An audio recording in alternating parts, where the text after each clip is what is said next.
नमस्कार, न्यूज 21 देख रहे हैं आप और हमारो राजस्थान बुलेटिन में आपका स्वागत है। खबर डीग से है, जहां मंगलवार देर रात जनरल स्टोर की दुकान पर उधार सिगरेट लेने गई युवक को सिगरेट नहीं देने पर शुरू हुए विवाद ने बड़ा रूप ले लिया।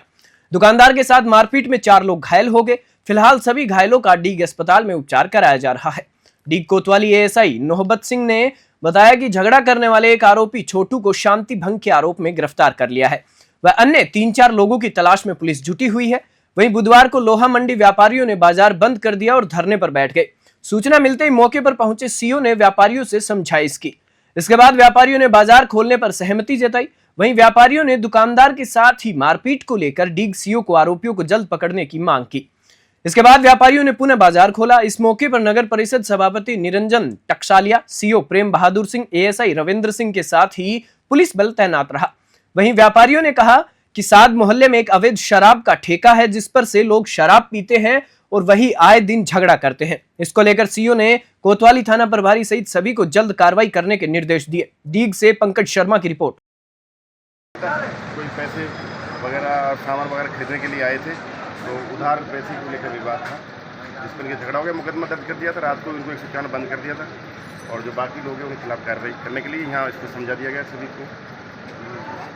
कोई वापस पुनरावृत्ति के लिए उनको पाबंद करेंगे, ऐसी कोई बात नहीं। हाँ सर, इन्होंने बोला है कि कुछ मोहल्ले में अवैध शराब की दुकान है, उसके खिलाफ के लिए ऐसे कोई पाबंद कर दिया गया है और आगे से मामूल कर दिया गया है। ऐसी कोई खिलाफ कार्रवाई करेंगे। खबर बानसूर से है, जहां उपजिला अस्पताल में मौसमी बीमारियों की वजह से मरीजों की संख्या बढ़ गई है। अस्पताल में चारों तरफ मरीज ही मरीज दिखाई दे रहे हैं। अस्पताल में ओपीडी की संख्या में भी इजाफा हुआ है। पीएमओ डॉक्टर राजेश कुमार यादव ने बताया कि अस्पताल में सबसे ज्यादा मरीज कान दर्द, उल्टी, दस्त के हैं। इससे ओपीडी में मरीजों की संख्या 800 से बढ़कर 1000 तक पहुंच गई है। डॉक्टरों का कहना है कि कभी बारिश तो कभी उमस ने शरीर का तापमान बिगाड़ दिया है, जिसके चलते उल्टी, दस्त, बुखार, जुकाम, खांसी से लोग ग्रसित हो रहे हैं। बारिश होने से मौसम में ठंडक बढ़ जाती है। इसके बाद उमस की वजह से गर्मी पड़ना शुरू हो जाती है। लोग गर्मी से बचने के लिए ठंडी चीजों का सेवन करते हैं, जिसके कारण लोग बीमार हो जाते हैं। यही वायरल की चपेट में आने का मुख्य कारण है। बानसूर से सतीश शर्मा की रिपोर्ट। यादव, प्रमुख चिकित्सा अधिकारी, उप जिला चिकित्सालय बानसूर, कोटपुतली बहरोड। जैसा कि पिछले 3 वीक से लगातार मरीजों की संख्या में भारी वृद्धि हो रही है।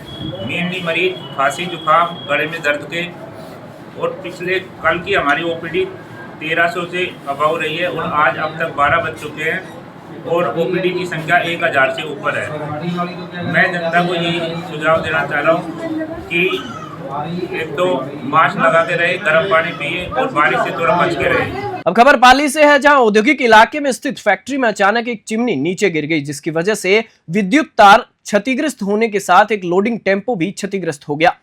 घटना की जानकारी मिलने पर कोतवाली थाना पुलिस भी मौका स्थल पर पहुंची है।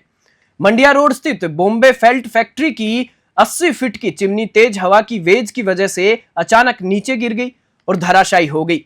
धमकाने की आवाज आने पर बड़ी संख्या में आसपास के लोग जमा हो गए और श्रमिकों में हड़कंप मच गया। इस घटना के बाद सड़क के दोनों ओर जाम भी लग गया। गनीमत रही कि इस घटना की वजह से किसी तरह की जनहानि नहीं हुई, वरना फैक्ट्री इलाके में बड़ा हादसा भी हो सकता था। पाली से हस्तपाल सिंह की रिपोर्ट। कहते हैं कि अगर लगन सच्ची हो और इरादा मजबूत हो तो किसी भी परिस्थिति में विजय संभव है। खबर नोहर से है, जहां एक ऐसी ही प्रेरणादायी कहानी है हनुमानगढ़ जिले के नोहर तहसील के भगवान गांव के व्याख्याता अमर सिंह चौहान की। राजकीय उच्च माध्यमिक विद्यालय गंदेली में इतिहास के व्याख्याता अमर सिंह चौहान ने पिछले 4 साल से भिन्न भिन्न जगह पर ओपन टैलेंट सर्च प्रतियोगिता करवाकर बच्चों की प्रतिभा को निखारने का नवाचार किया है। लेक्चरर चौहान न केवल निःशुल्क प्रतियोगिता कराते हैं, बल्कि अपने खर्चे पर प्रतिभागियों को नाश्ता भी करवाते हैं। अब तक 11 सामान्य ज्ञान प्रतियोगिता आयोजित की जा चुकी है। आगामी प्रतियोगिता बाल नवजीवन सीकर अकेडमी रावतसर में होगी। दिलचस्प बात है कि इस परीक्षा में किसी भी प्रकार की नकल नहीं होती, क्योंकि सभी को अपना टैलेंट दिखाने की होड़ सी मची रहती है। पिछले दिनों एमडी कॉलेज रावतसर शहर में ओपन टैलेंट सर्च प्रतियोगिता हुई, जिसमें 561 नामांकन में से 494 विद्यार्थी उपस्थित रहे, जो कि एक बहुत बड़ी उपलब्धि है। और प्रतियोगिता में बच्चों ने बढ़ चढ़कर भाग लिया। ओपन टैलेंट सर्च प्रतियोगिता का आयोजन एमडी कॉलेज के प्राचार्य डॉक्टर राजेश वर्मा के नेतृत्व में किया गया। प्रतियोगिता के सह संयोजक विकास ठोलिया, जो कि भगवान निवासी हैं, कंप्यूटर ऑपरेटर हैं, ने सारा कार्य ऑनलाइन किया। साथ ही प्रतियोगिता में विशेष सहयोग पेपर निर्माण में मरुद्रा कोचिंग क्लासेज हनुमानगढ़ एवं महात्मा गांधी राजकीय उच्च माध्यमिक विद्यालय पीलीबंगा के प्रधानाचार्य नरुका के द्वारा तैयार किया गया। एमडी शिक्षण संस्थान के सचिव कैलाश सिवर ने प्रसन्नता जाहिर करते हुए अमर सिंह चौहान का धन्यवाद किया। नोहर से सेठी गोदारा की रिपोर्ट। एमडी महाविद्यालय राउसर से आपके पास लाइव है और सबसे पहले तो हम आपको बता दें कि हमारे विद्यालय के अंदर एक ओपन टैलेंट सर्च प्रतियोगिता का आयोजन किया गया, जिनके आयोजक के रूप में श्री अमर सिंह जी चौहान व्याख्याता राजकीय उच्च माध्यमिक विद्यालय गंदेली के द्वारा किया गया। तो आज हमारे साथ अमर सिंह जी जुड़े हुए हैं, तो उनसे जानेंगे कि इस प्रकार से जो विद्यालय के अंदर और बच्चों के प्रोत्साहन की उनके दिमाग में जो योजना कब से शुरू हुई और उनका अपना थोड़ा सा परिचय आप हमारे साथ साझा करेंगे। बच्चों का टैलेंट जानने के लिए मेरे मन में एक इस तरह का एक विचार आया कि क्यों न सामान्य ज्ञान की प्रतियोगिता करें। तो मैंने अपने विद्यालय दिल्ली में एक सामान्य ज्ञान की प्रतियोगिता कराई, जिसका नाम रखा था ओपन टैलेंट सर्विस कंपटीशन। और पहली बार जब प्रतियोगिता कराई उसमें लगभग 489 विद्यार्थी भाग लिया। बड़ा अच्छा लगा। उसके बाद मेरे को बार बार बच्चों के द्वारा सर प्रतियोगिता और कब कराओगे, और उसके बाद विभिन्न कॉलेजों से स्कूलों से ऑफर आने लगे। तो बच्चों की उत्सुकता को देखते हुए और बच्चों की जागरूकता को देखते हुए मैं इस तरह का ये प्रतियोगिता। सर, ये प्रतियोगिता जो आपने कराई है ये दूसरी प्रतियोगिता है क्या? दूसरी नहीं है, ये लगभग 8वीं। अच्छा, इसके बाद में आपकी ये जो प्रतियोगिता अभी तहसील सतर पर हुई है, उसके आगे कोई जिला स्तर पर या इस प्रकार से कोई प्रतियोगिता ये जिला स्तर की मान लीजिए, नेशनल स्तर की मान लीजिए ओपन है। इसमें पता नहीं कहाँ से डूंगरपुर से विद्यार्थी आया है ओपन है, ओपन में से से क्लास। तो ये आगामी प्रतियोगिता कब होगी, इसके बारे में कोई? आगामी प्रतियोगिता सिक्कर एकेडमी रावतसर में दिसंबर में तय है। उन्होंने पहले से ऑफर दे रखा है कि दिसंबर में प्रतियोगिता हमारे स्कूल में होगी। अच्छा, तो इसमें सर ऐसे विद्यार्थियों की ज़्यादा भागीदारी होती है तो उनको अच्छा प्रोत्साहन मिलता है, और एक नए विद्यार्थियों को मार्कशीट के जरिए प्रतियोगिता होती है तो उसमें भी रोचकता बढ़ती है, सरलता मिलती है। तो सर, हमारा आपसे निवेदन है कि आप अपने नाम से इस प्रकार की कोई एक गाइड जो है वो भी सर प्रिंट करवा के बच्चों को वितरित करवाओ, ताकि आगामी उसमें प्रश्न आए और वो प्रतियोगिता परीक्षाओं में भी लाभदायक बच्चों के लिए हो सके। तो आप इस प्रकार से जो सिलेबस में आप पूरे दिन लगे रहते हैं, मेहनत करते हैं, तो एक आप इस प्रकार से कोई सामान्य ज्ञान की सिलेबस के आधार पर विद्यार्थियों के जीवन को प्रभावित करने वाली कोई बुक जो है वो भी आप विद्यार्थियों के लिए देखेंगे जी, समय आने पर देखेंगे। हाँ, बाकी बहुत टैलेंट बैठे हैं यहाँ। तो सर, आपकी जैसे टीम है उसको मिला करके आप प्रत्येक विषय किताबें सर उसमें अच्छी होती है, पढ़ने में रोचकता आती है, सर गलतियां और जिस तरह की प्रतियोगिता परीक्षा में भाग लेते हैं और उत्सुकता से भाग लेते हैं, बड़ा अच्छा लगता है। आप बहुत अच्छा लगता है। मैं तो धन्यवाद देना चाहूँगा आपके एमडी कॉलेज और शिक्षण संस्थान को, जिसने इतना शानदार कार्यक्रम। हमारा कॉलेज सर इसमें अग्रणी भूमिका निभाता है, हर आयोजन का हम साक्षी बढ़ते हैं। और कॉलेज की ये उम्मीद भी रहती है कि ज्यादा से ज्यादा यहाँ के बच्चे जो है आगे बढ़े। तो आपका भी बहुत बहुत धन्यवाद कि आपने हमारे कॉलेज में आकर के शोभा बढ़ाई, इसके लिए हम आपके आभारी हैं। और आगे भी आप हमारे कॉलेज में इस प्रकार की प्रतियोगिता का आयोजन करेंगे, हम ऐसा धन्यवाद करेंगे। धन्यवाद आपका, आपके कॉलेज का, आपके स्टाफ का। स्टाफ ने आपने बहुत मेहनत की है, आपके प्रधानाचार्य जी का और कॉलेज निदेशक जी का, रंजीत जी का, और तो और सभी विद्यार्थियों का, उनके माता पिताओं का, तो यहाँ परीक्षा से आए। ठीक है, सबका बहुत धन्यवाद। साथ में सरवण जी, शर्मा, जिन्होंने इतने सारे बच्चों के लिए आज की व्यवस्था की थी, वो भी एक सराहनीय कदम है। खबर पाली से है, जहां रामदेवरा दर्शन करने जा रहे कार में सवार 6 लोगों को एक ट्रक ने टक्कर मार दी। कार में सवार उदयपुर निवासी सभी 6 लोग गंभीर रूप से घायल हो गए, जिन्हें पाली के बांगड़ अस्पताल में उपचार के लिए भर्ती करवाया गया है। हादसा रानी थाना क्षेत्र अंतर्गत सोमेश्वर के निकट हुआ। मामले की जानकारी मिलते ही रानी थाना पुलिस मौका स्थल पर पहुंची और घायलों को अस्पताल पहुंचाया। पाली से हस्तपाल सिंह की रिपोर्ट। खबर श्रीगंगानगर जिले के पदमपुर से है, जहां सिंधुपति सम्राट दाहिर सेन के जीवन पर आधारित चित्रकला व भाषण प्रतियोगिता का आयोजन किया गया, जिसमें प्रथम, द्वितीय व तृतीय स्थान पर आने वाले विजेताओं का राजस्थान सिंधी अकादमी व सिंधी समाज समिति की ओर से पीएम राजकीय कन्या विद्यालय में सम्मान किया गया। प्रधानाचार्य पुष्पा पांडे, शिक्षिका राजपाल कौर, दौलत सुधार, सुखविंदर राम सहित अन्य स्टाफ मौजूद रहा। जिला स्तरीय महिला हॉकी प्रतियोगिता का आगाज 31 अगस्त को किया जाएगा। इस दौरान प्रधानाचार्य पुष्पा पांडे ने शिक्षा विभाग के अधिकारियों से प्रतियोगिता के सफल आयोजन हेतु विस्तृत चर्चा भी की गई। पदमपुर से घनश्याम हरवानी की रिपोर्ट। खबर शाहपुरा भीलवाड़ा से है, जहां नवाचारों की श्रृंखला आज शाहपुरा में आयोजित किए गए युवा संवाद कार्यक्रम के तहत जिला कलेक्टर शेखावत ने बुधवार को दोपहर 12:30 बजे जिला कलेक्ट्रेट सभागार में साईपेट ऐप की लॉन्चिंग की। इस मोबाइल ऐप का विकास जिला कलेक्टर राजेंद्र सिंह शेखावत की एक अविश्वसनीय पहल है, जिससे जिले के युवाओं को उज्जवल भविष्य के मार्गदर्शन से लेकर जिले के सभी अधिकारियों से सीधे संवाद की सुविधा सिंगल प्लेटफॉर्म पर उपलब्ध होगी। रामपुरा आगुचा माइंस हिंदुस्तान जिंक के सीईओ किशोर कुमार ने भी इस मौके पर युवाओं को तकनीकी जानकारी दी। इस मोबाइल ऐप के माध्यम से शाहपुरा जिले के निवासियों को जिले की सभी घटनाओं की विस्तृत जानकारी सीधे सरलता से प्राप्त होगी। साथ ही कंपटीशन की तैयारी कर रहे युवा वर्ग को current affair, strategy and motivation video सहित रोजगार के अवसरों की अपडेटेड जानकारी उपलब्ध होगी।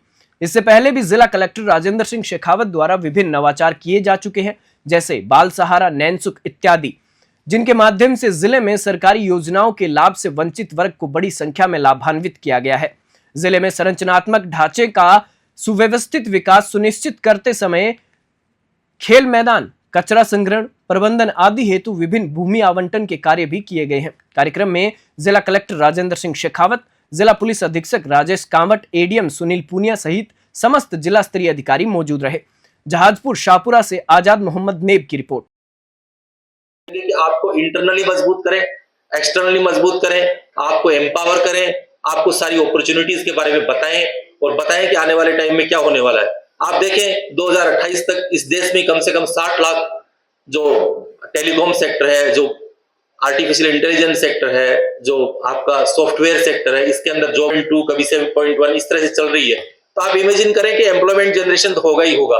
सर्विस सेक्टर काफी इंप्रूव कर रहा है, आप सब देख रहे हो। हमारी रिफॉर्म्स भी हो रहे हैं, इकोनॉमिक रिफॉर्म्स भी हो रहे हैं, जगह जगह मीटिंग्स भी हो रही हैं। हमारी नेशनल और इंटरनेशनल लेवल पे भी हम सब जगह पर हमारी पहचान बनाने की कोशिश कर रहे हैं। हम कोशिश कर रहे हैं कि 2047 में हमारा देश विकसित भारत हो। बच्चों, मुझे खुशी है कि आज साईपेट मोबाइल ऐप को आम जन के लिए लॉन्च किया जा रहा है। जो कि शाहपुरा के रहने वाले हैं, हम सब खुशनसीब हैं कि एक विजनरी कलेक्टर जैसे शेखावत साहब जैसे एक विजनरी कलेक्टर हमको मिले। सर बहुत बहुत बहुत धन्यवाद। एक प्लेटफॉर्म साईपेट का जो प्लेटफॉर्म है, जो कि Shahpura youth platform for empowerment and technique, ये बहुत ही एक विजनरी आइडिया है कि एक बताना चाहूं। खबर जालोर से है, जहां मांडवला में जन्माष्टमी पर्व के तीसरे दिन भगवान श्री कृष्ण की मूर्तियों को विसर्जित किया गया। इस शुभ अवसर पर सर्व समाज की महिलाओं ने व्रत रखकर व कान्हा जी की मिट्टी की मूर्ति बनाकर उसे वस्त्र धारण कराकर पूजा अर्चना के बाद विसर्जन किया। महिलाओं व बालिकाओं ने भगवान कृष्ण की जीवन लीला के गीतों के साथ नृत्य भी किया। बता दें कि मांडवला क्षेत्र में बरसों पुरानी परंपराओं के तहत श्री कृष्ण अष्टमी तिथि के दिन व्रत रखकर तालाब से मिट्टी लाकर कान्हा की मूर्ति बनाकर त्योहार मनाया जाता है। जालोर से शंकरलाल चौधरी की रिपोर्ट। खबर पाली जिले के रानी थाना क्षेत्र से है, जहां जंगल में बने एक तालाब में पशुपालक युवक की डूबने से मौत हो गई। युवक मवेशियों को चराने के लिए जंगल में लेकर गया था। घटना की जानकारी मिलने पर नाडोल चौकी से चौकी प्रभारी जाकिर अली मय जाब्ता मौके पर पहुंचे और मृतक की बॉडी नाडोल हॉस्पिटल की मोर्चरी में रखवाई है। रानी पुलिस थाना अधिकारी पन्ना लाल ने बताया कि प्रारंभिक जांच में सामने आया कि मवेशी तालाब में उतर गए थे। संभवतः जिन्हें निकालने के लिए खारड़ा गांव निवासी सुरेश देवासी अंदर गया था, लेकिन गहरे गड्ढे में वह डूब गया, जिससे उसकी मौत हो गई। पाली से हस्तपाल सिंह की रिपोर्ट। खबर श्री माधोपुर से है, जहां न्यायालय परिसर में महावन टीम द्वारा पौधरोपण किया गया। श्री माधोपुर महावन प्रभारी हिमांशु जोशी ने बताया कि टीम महावन के संस्थापक गगन शर्मा के नेतृत्व में एसीजे 1 अनूप कुमार सैनी तथा एसीजे 2 पायल गौतम के मुख्य आतिथ्य में 51 अलग अलग प्रकार के छायादार पौधे लगाए गए। इस अवसर पर संस्थापक गगन शर्मा ने देशी पौधों के बारे में जानकारी दी और बताया कि पौधों को झुंड में लगाकर कम पानी में भी विकसित किया जा सकता है। साथ ही कार्यक्रम में पौधों को जंगल की तर्ज पर लगाने की बात भी कही गई, ताकि अधिकाधिक मात्रा में वन क्षेत्र विकसित किए जा सके। श्री माधोपुर से रविकांत अग्रवाल की रिपोर्ट। खबर डीग से है, जहां साल में एक बार आने वाला श्री जवाहर प्रदर्शनी एवं ब्रिज यात्रा मेला नगर परिषद के लिए धंधे का मामला बन गया है। मेला आते ही कर्मचारियों की आत्मा खुश हो जाती है, लेकिन इस बार मेले को लेकर नगर परिषद की बड़ी लापरवाही सामने आ रही है। 31 अगस्त से शुरू होने वाले मेला स्थल की अब तक साफ सफाई तक नहीं की गई है। गौरतलब है कि कई दिन पहले डीग जिला कलेक्टर ने नगर परिषद आयुक्त को तालाबों की सफाई करने के निर्देश दिए थे, लेकिन नगर परिषद आयुक्त ने अभी तक तालाबों की सफाई नहीं करवाई है। नगर परिषद ने 2 महीने पहले सफाई को लेकर 23 लाख रुपए के टेंडर किए गए थे, लेकिन लगता है कि सफाई का कार्य केवल कागजों में ही सिमट कर रह गया है। मेला मैदान में लाखों रुपए की लाइटें लगनी थी, लेकिन अभी तक नहीं लग पाई। लोहे के पोलों में करंट आ रहा है, कई पोल टूट चुके हैं। ऐसे में ज्वार प्रदर्शनी व ब्रिज यात्रा मेले में कभी भी कोई बड़ा हादसा हो सकता है। डीग से पंकज शर्मा की रिपोर्ट। कहाँ के रहने वाले हो? औरैया उत्तर प्रदेश के। तो आपने यहाँ कितनी दुकान ली है? हमने यहाँ साहब 12 दुकानें ली हैं। कितने रुपए में ली है? हमें मिली है बाबूजी बोली में 4 लाख रुपए में। 4 लाख रुपए में। तो इनकी क्या सुविधा है यहाँ पे? सुविधा तो बाबूजी कोई समझ में नहीं आ रही इनकी है। मिट्टी छन वगैरह कुछ नहीं? बाबूजी देख रहे हैं आप, पूरा पानी भरा हुआ है, सब सिस्टम कोई नगर पालिका कोई 4 लाख रुपए की दुकान लेने के बाद में कोई सुविधा नहीं दी जा रही नगर परिषद? कोई सुविधा नहीं है साहब। लेने से पहले क्या कहा था इन्होंने? सब सुविधाएं मिलेंगी साहब। मिट्टी वगैरह डलवाएंगे, छन डलवाएंगे? कुछ नहीं हुआ अभी तक कुछ नहीं। आपको कितने दिन हो गए ऐसे पड़े पड़े? हमें आगे 10 दिन हो गए बाबूजी। 10 दिन हो गए पड़े पड़े। 4 लाख रुपए लगाकर आपने खेला जुआ? पहले बाबूजी जमा कराए गए हमारे। तो पहले एडवांस जमा है? जी बाबूजी। फिर भी कोई सुविधा नहीं? कोई सुविधा नहीं है। ये है डीग नगर परिषद का हाल। उसके बावजूद खजले की दुकान हमारी लगती थी बाबूजी, उसके आगे कोई खजला नहीं लगता था, उसके आगे भी खजला लग रहा है बाबूजी। अच्छा, ये मनवानी नगर परिषद? जी बाबूजी, वो उसके आगे भी खजला लग रहा है। कभी आज तक जब जमा हमारे पिताजी आते थे उससे पहले से नहीं लगता था बाबूजी, कभी नहीं लगा उस तरफ खजला, और उस तरफ भी खजला लगवाया जा रहा है। ये सब नगर पालिका? जी, नगर पालिका ही लगवा रही है साहब। अच्छा जी।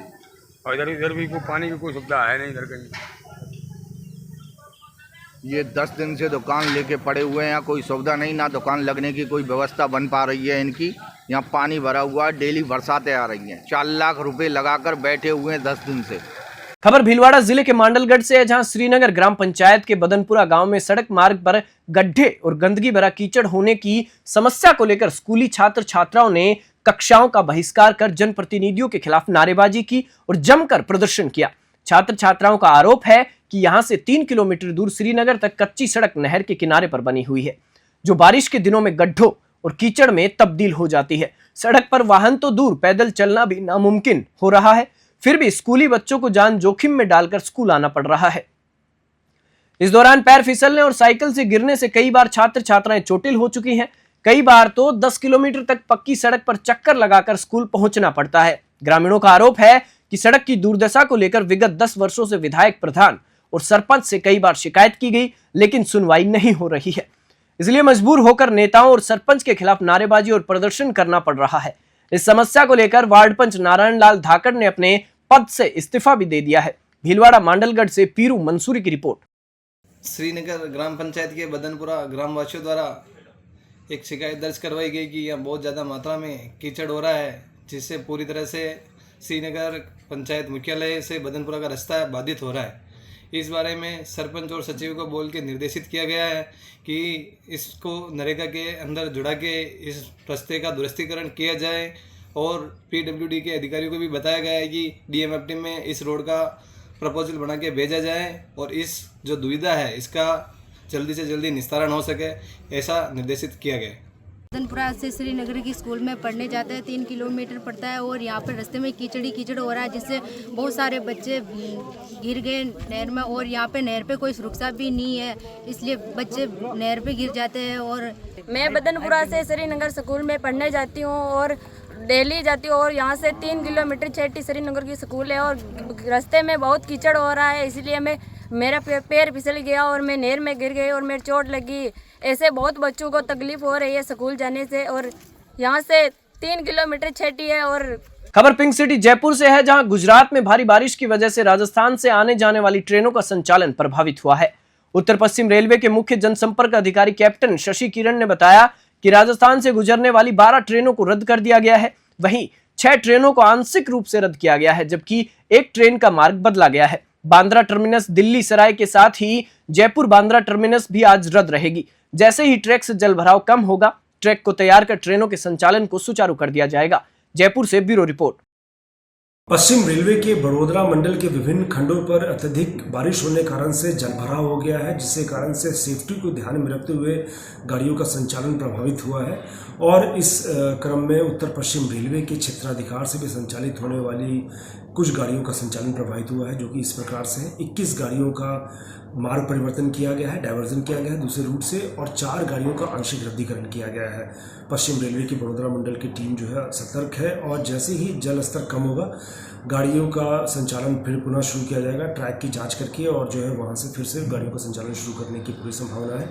यात्रियों से अनुरोध है कि कृपया 139 या NTS ऐप के माध्यम से गाड़ी की स्थिति देखकर ही घर से रवाना हो। खबर जालोर से है, जहां हॉकी के जादूगर मेजर ध्यानचंद के जन्म दिवस के उपलक्ष्य में राष्ट्रीय खेल सप्ताह का आयोजन दिनांक 26 अगस्त से 31 अगस्त 2024 तक किया जा रहा है। राजस्थान राज्य क्रीड़ा परिषद, जिला प्रशासन, जिला खेलकूद प्रशिक्षण केंद्र, जिला शिक्षा विभाग के संयुक्त तत्वावधान में जालोर के शाह पुंजाजी गैनाजी स्टेडियम में विभिन्न खेलकूद प्रतियोगिताएं आयोजित की जा रही है। खेल अधिकारी ओम प्रकाश बारिया ने आज बास्केटबॉल खेल का शुभारंभ करते हुए खिलाड़ियों से परिचय प्राप्त किया। बास्केटबॉल प्रशिक्षक इमरान खान ने बताया कि प्रथम मैच कटारिया क्लब बनाम मेजर ध्यानचंद क्लब के बीच खेला गया, जिसमें कटारिया क्लब विनर रही। वहीं दूसरा मैच नमस्ते जालोर क्लब बनाम खुशीराम क्लब के बीच हुआ, जिसमें नमस्ते जालोर क्लब विजयी रहा। फाइनल मैच 29 अगस्त को मेजर ध्यानचंद के जन्म दिवस पर कटारिया क्लब बनाम नमस्ते जालोर के बीच खेला जाएगा। खेल सप्ताह के अंतर्गत आज वुशु खेल का भी आयोजन किया गया, जिसमें अलग अलग भार वर्ग में फाइट कराई गई। मंच संचालन की भूमिका नूर मोहम्मद ने निभाई। जालोर से शंकरलाल चौधरी की रिपोर्ट। खबर जालोर से है, जहां अवैध मादक पदार्थ तस्करी में पुलिस को बड़ी कामयाबी हासिल हुई है। भादराजून पुलिस थाना प्रभारी प्रेमाराम ने बताया कि चित्तौड़ से बाड़मेर की तरफ जा रही स्कॉर्पियो की नोसरा से संखवाली की तरफ चौराहा पर अल सुबह पुलिस नाकाबंदी के दौरान तलाशी में 24 प्लास्टिक के बोरों में 471 किलो डोडा पोस्त बरामद किया गया। थाना प्रभारी ने बताया कि आरोपी के पास से एक पिस्टल सहित 2 मैगजीन तथा 7 जिंदा कारतूस भी बरामद किए। वहीं एक आरोपी अंधेरे का फायदा उठाकर भाग गया तथा एक आरोपी को मौके पर ही गिरफ्तार कर लिया गया है। फरार आरोपी की पुलिस तलाश कर रही है। जालोर से शंकरलाल चौधरी की रिपोर्ट। ये अभी चित्तौड़ से रवाना हुआ है। अभी इसमें इसका ये कहना है कि चित्तौड़ में मुझे। हमारा राजस्थान बुलेटिन में फिलहाल इतना ही। आप देखते रहिए News 21। नमस्कार।